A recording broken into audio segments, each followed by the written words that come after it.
Hello， 大家好，这里是宠物争霸。不知不觉，我这个宠物频道已经做了半年多了，然后收获了很多的粉丝，感谢粉丝的支持。当然呢，我收获粉丝同时也产生了一部分的黑粉，非常少数的黑粉。黑粉的心理就是排除异己，与他们观念不同的，他就在下面就拼命的骂你。有些黑粉呢，骂了你还不算，他还要发视频来说你。那我们今天就来解答一下这些黑粉的疑惑啊，最好能就是化解这种误会，听一听我的观点究竟是什么呢？我为什么要这样子演？我们先看看他的视频吧。总之，看到他家的老鼠，就感觉上一次刚生完没过多久，马上又配了一窝崽。然后下面有些人比较心疼老鼠，结果遭到另一些人的反对，以及那个 UP 主他家的老鼠没有吃鼠粮，吃的都是什么馍呀、生的白菜呀之类的。然后下面有些人说要吃鼠粮，就是另外有一些人说，嘿，不是野外的老鼠，人家不吃鼠粮也活了下来吗？其实我很想说的是，你一旦就拿花枝鼠举例，你一旦把花枝鼠当成了一只宠物，一个相伴的个体，那么你的愿望之一肯定是希望它能够尽量的活久一点。就从这个出发点来说，就应该尽量尽自己了解到的知识以及尽自己的能力去给它提供最好的环境以及最好的饮食。大家已经看过视频了吧？那我们就从以上视频的前3点来一个一个的解释。第一点呢，我们家的花枝鼠啊，刚生完一胎，马上又生了。其实并不是马上啊，看视频好像很快，其实我们这边过了2个月左右。鼠类的生命是非常短，它只有3年的寿命。它如果换算成人的话，1个月相当于人的2年，然后2个月生一胎的话，相当于人的4年。再其次的话，鼠类和人类的身体构造是不一样的。我为什么一公一母呢？这个也是满足他们自己的生理需求，对不对？就像我们人一样的，肚子饿了要吃饭，口渴了要喝水。那他们有生理需要的时候呢，那他们可以自己相互满足嘛，是不是？这个是没有什么可讲的。我们没有进行人工的受精。比如说他刚生完以后，我人工的受精的话，这是他不需要的嘛，对不对？他这边这个繁殖是他们自己生理需要。还有就是他们生下的宝宝呢，我有能力把他的宝宝养大，然后呢交给有爱心的主人去饲养，让他们的生命之火得到延续，越烧越旺。有些人就是饲养宠物啊，他就单独养一只，那他发情的时候怎么解决呢？他这个欲望就无法得到释放，就一直憋着。就比方说你想看电影，想去逛街，然后关在那个牢里面，你啥都不能去，你只能待在那个地方，是不是啊？其实我们这样子一公一母让他养的话，这样子比较人性化。那上面这个生育问题就解决了吧？这不是我们强迫他生育，是他们自己按需索取。而且2只鼠的话，我们都是基本上是一样大小的情况下让他们合笼一起生活的，是不是？不存在说一只公鼠很大，母鼠很小，那公鼠可能会强迫这个母鼠，它们2个体型是一样的，要2方就是母的有需求，公的也有需求，那2人才能进行生产，是不是啊？好，那我们再讲第2点啊。第2点就是说我没有用饲料。那用饲料这方面呢，怎么说呢？你要实践，你要去都试一遍，你才有资格说啊。我首先他说我养花枝鼠啊，经常用馒头啊。这个馒头你能不能给花枝鼠吃呢？那你们如果这些黑粉不相信我的话，你们可以去百度去查一查，没有添加任何调料，没有添加任何盐、糖啊、油，什么都没有的，就是白面馒头，能不能给这些老鼠吃呢？你们去查一查。然后我们再来看一看啊，他们到底是喜欢吃饲料还是喜欢吃馒头呢？这个饲料虽然说广告打得非常响，什么科学配方啊，添加了什么各种各样有益成分，那实际是什么呢？现在淘宝黑心的商家这么多，谁都不好讲，是不是啊？谁都不知道它里面是什么成分。那最好的验证就是他们喜欢吃什么，他们喜欢吃这个而不喜欢吃这个，是不是啊？那这说明是什么呢？你这个天天喂饲料，它饿的没办法，那只能吃饲料了，对不对？你总要让他自己选择吧，看他喜欢吃什么吧。那看看我们家的花枝鼠它喜欢吃什么啊？你看我这个馒头和饲料都放进去，你看它喜欢吃馒头，这个饲料放着它看都不看。就是你看我这上面买了很多的饲料啊，我喂了一段时间了，我发现啊，你看他们俩都在吃馒头，那个饲料它看都不看。我各种食物都喂过，那我有发言权，我能对比出来啊。我发现他们喜欢吃馒头，不喜欢吃的饲料，是不是？那他们喜欢吃馒头，你非要喂饲料，那是什么呢？对不对？你喂饲料，然后你看我们喂馒头，你就说我是虐待宠物，是不是？我这馒头我还得去超市买，而且天天都得买新鲜的。这个馒头呢，你过个3天它就发霉了，不能用了。像你这个饲料放个1个月它也不坏，是吧？多省事，我抓上一把往这里面一扔啊，它就吃饱了。你们是省事，你没有考虑过他们喜欢吃什么呀？对不对？那他们喜欢吃馒头呢？是不是啊？这馒头是完全可以喂的，你不相信的话，可以去百度去搜一搜啊。然后还说我喂这个生的白菜，花枝鼠它吃白菜难道还要煮熟吃吗？是不是啊？这纯粹就是无稽之谈。之前我们还喂鸡胸肉、胡萝卜，我们都是喂这些新鲜的食材。那新鲜的食材其实准备起来，你就算是换算成钱的话，也不比你这饲料便宜吧？而且比你这麻烦多了，是不是？这我们是花了很多功夫去弄的，你这饲料就随手一抓啊，里面然后那个水就是让它喝水吃饲料，是不是？不喂它吃蔬菜。这蔬菜大家都明白吧？人体所需的维生素是不是都在蔬菜里？你天天不吃蔬菜的话，身体能好吗？还有一点啊，他就是说，你爱宠物就要让宠物活得久一点，是不是？那这方面我们要好好的唠一唠啊。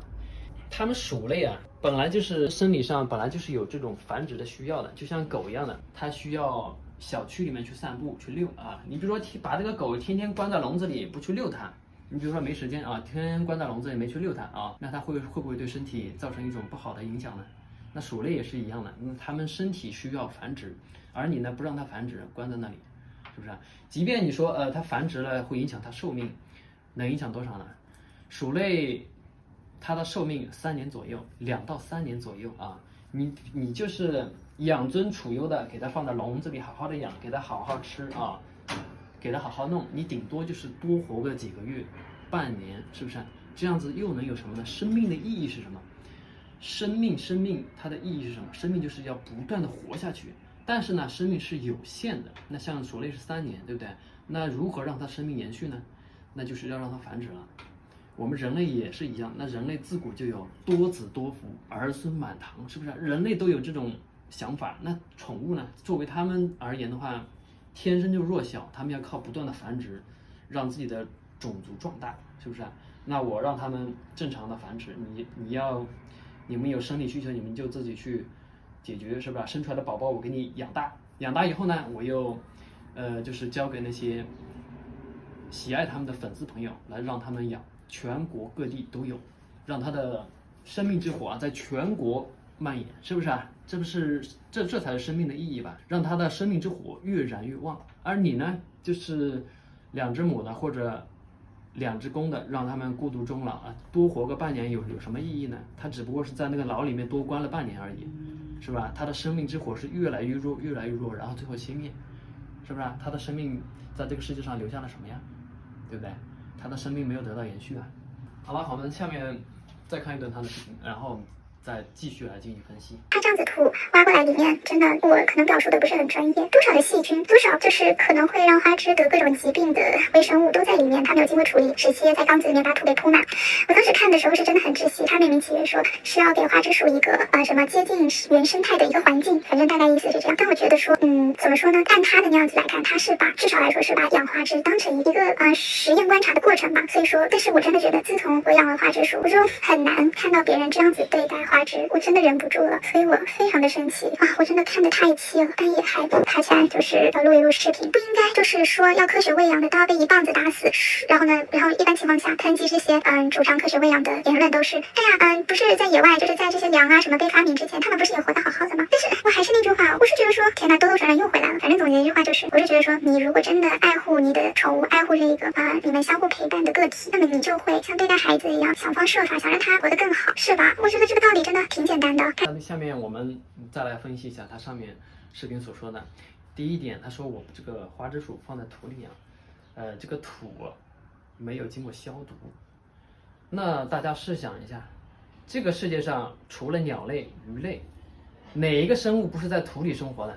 土是孕育万物的母亲，是不是？从土里出生，从土里死去，是不是？都是在这个土里的。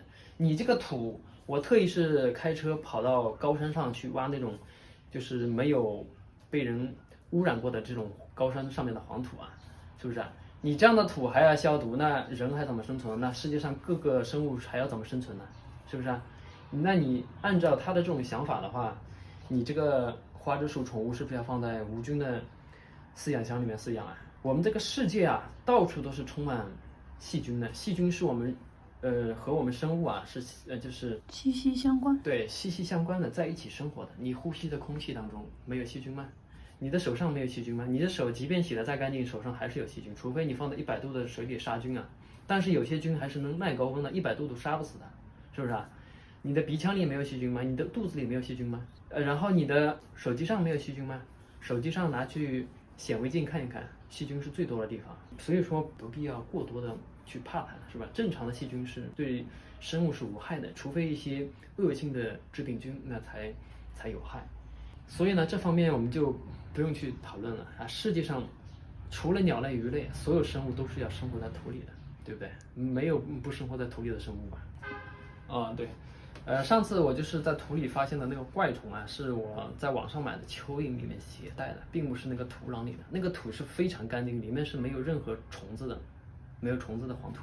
它是在山中间的这种黄土，从来没有被挖出来过的。还有一个就是他说我啊养花枝鼠啊做实验观察的，我想问一下，你养花枝鼠是什么呢？在我看来，你养花枝鼠只不过是把花枝鼠当成一个玩物而已，放在笼子里，是不是啊？你还放在肩膀上带它出去兜风。那花枝鼠喜欢放在你肩膀上出去兜风吗？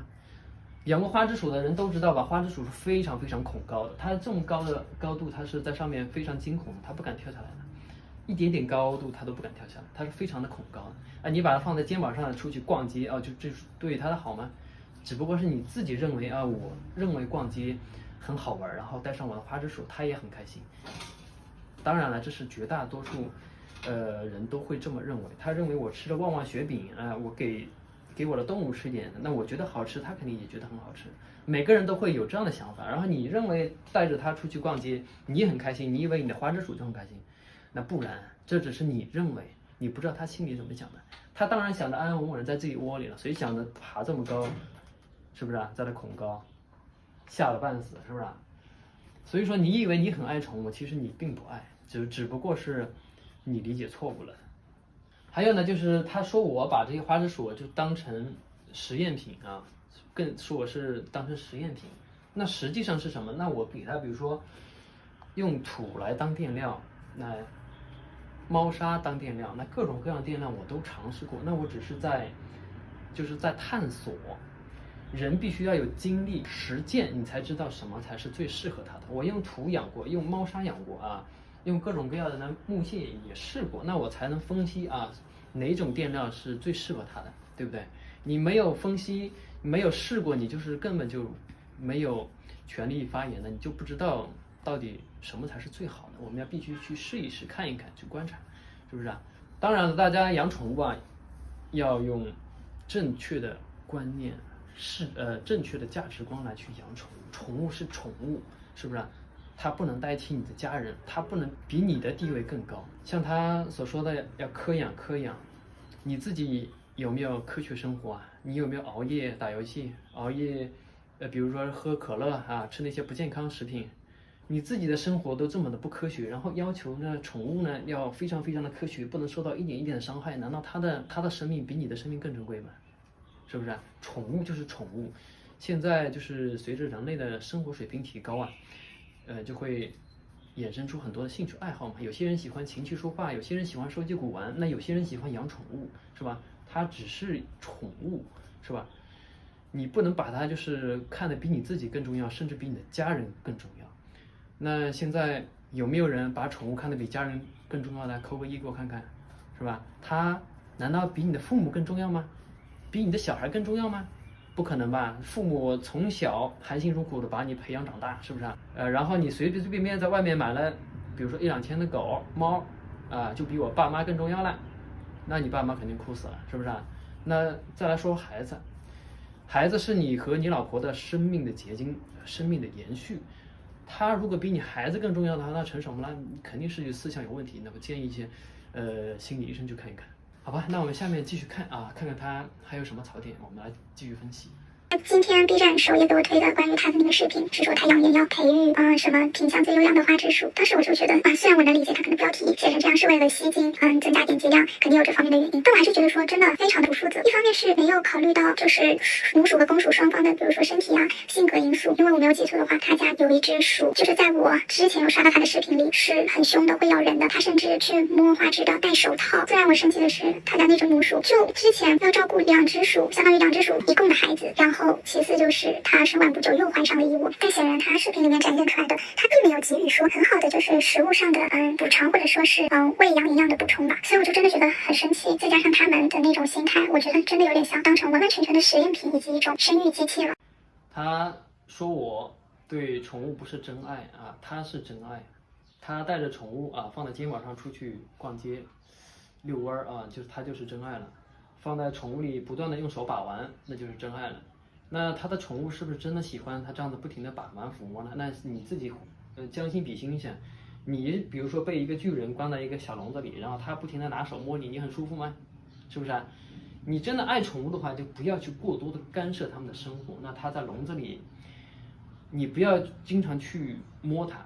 比方说他生了孩子以后，你以为你跟他的关系很好，摸他还摸他的孩子，是不是你不能把他就是跟人来相提并论。你这么做的话，很有可能会导致他把他的孩子给吃掉，因为他没有安全感嘛。我之前很多的粉丝就是发私信给我，就说他们家养的宠物鼠就是老是要吃自己的孩子。我一下分析就是得出来了，他经常用手去摸，是吧？经常去用手摸那个宝宝。那偶尔一次是没关系的，不要太频繁。还有呢，就是很多人就喜欢经常把这些老鼠就洗得干干净净的我们这个视频里面看到他们家的鼠洗得白白净净的那这个老鼠是不是真的喜欢被天天这么洗呢？这么洗是不是对宠物的真爱呢？大家众所周知宠物比如说动物它们都喜欢把自己的尿液涂在自己身上，这样的话它身上就有自己的气味，然后它们会感到很安心很舒适。然后我们人呢就喜欢闻那些香的味道，比如说宠物香波之类的，你非要拿那些宠物香波去就是经常给这些宠物去洗得香香的。大家有没有这么体会？给宠物洗澡的时候它们很抗争，是不是拼命的挣扎？这说明啥？它不喜欢洗澡，它喜欢自己身上原来的味道。你们给它洗澡呢，无非就是为自己行方便。那我可以扔到床上玩放到沙发上玩我可以随手把玩放在肩膀上，是不是这只不过是你爱自己，你把它当成玩物，是不是给你自己行方便，并不是说你对宠物的真爱，是不是那你真的对宠物真爱，你就让它自由自在的生活，不要去过多的干扰它们的生活。这点就分析到这里了真爱它是根本没有真爱的，是不是那我呢也不敢说对宠物的真爱，我只不过是有兴趣养它们，然后观察它们的生活而已，给我自己呢增加一点见识这也是我的一种兴趣爱好，仅此而已，好不好？下面呢就是他说我扬言要培育最优良的花枝鼠，那我的确是这么想的，因为我前面已经说过了就是生命的意义是什么生命的意义就是不断的活下去，让你的生命之火就是不断的蔓延开来，是不是生命之火越烧越旺。那当然了，我要培育最优良的花枝鼠，就是想让它的后代就是品质越来越高，越来越优良，全国的铺散开来，大家手上的花枝鼠呢质量都非常高没有这些遗传疾病，就是长相也非常漂亮，那大家也能更加爱惜自己的宠物。我确实是这么想的，我也在这么做。那比如说我这个暹罗和暹罗配，那这样的话可以避免那些小黑崽的产生。有些人就不喜欢小黑崽嘛，是不是那暹罗的颜色比较好看，那它的崽比如说长得比较漂亮的话，那主人们也会更加爱惜它们，对不对？像这个小花的话，那我也买了一只跟它一样的，对不对？从朋友那里买了一只跟它一样花色的，那尽量培育跟它品相类似的，我觉得它的品相挺好的，所以尽量培育品相跟它类似的，然后呢身体健壮的崽，对不对？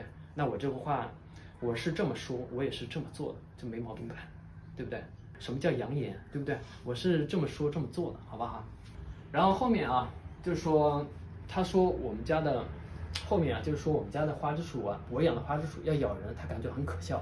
我看了一下他的花枝鼠就这么两只哈士奇。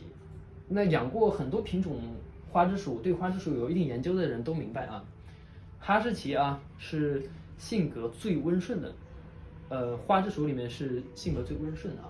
暹罗呢，养过暹罗的都知道，暹罗的脾气非常差，特别是生孩子的时候。生孩子的时候，我们这个小花虽然说脾气很好，但是它生孩子的时候脾气也会差那么一点点，不允许你随便去抓它的孩子去，或者随意去摸它。它在窝里的时候，你的手是不能伸进去的，它是自我防卫的一个状态，是不是啊？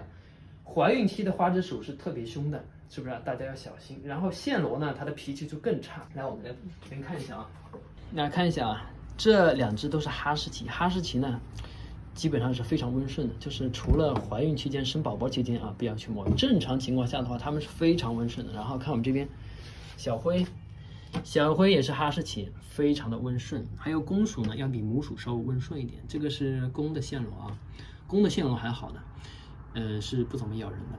但是母的暹罗呢，它的性情就会稍微差一点，特别是怀孕期间的暹罗，像这个暹罗啊，现在生宝宝状态，它生宝宝状态是千万不能去抓的。我们可以试验一下，拿手套放进去啊，你看，它这是要保卫它的宝宝，它们的脾气本来就差，然后呢又是生了宝宝的话就更差，就加剧，就是这种状态。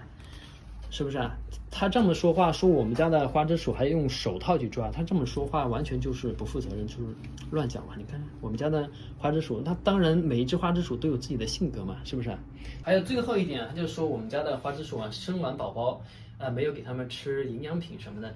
那我之前的视频大家也都看到了，我比如说打蛋汤啊，喂那个杜比亚知道吧？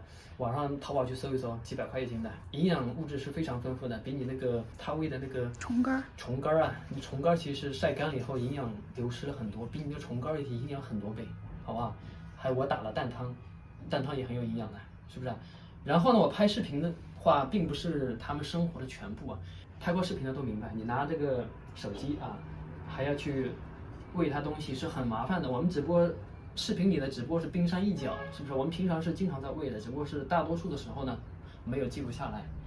解释清楚了吧？它生完宝宝，我们是有在喂营养品的，而且营养品的营养含量也很高，是吧？蛋汤、杜比亚，是不是？还有胡萝卜啊，各种各样的，瓜果蔬菜我们都在喂的，苹果啊之类的。还有呢，就是大家要正确的看待养宠物这么一个事情啊，不要把养宠物就是看的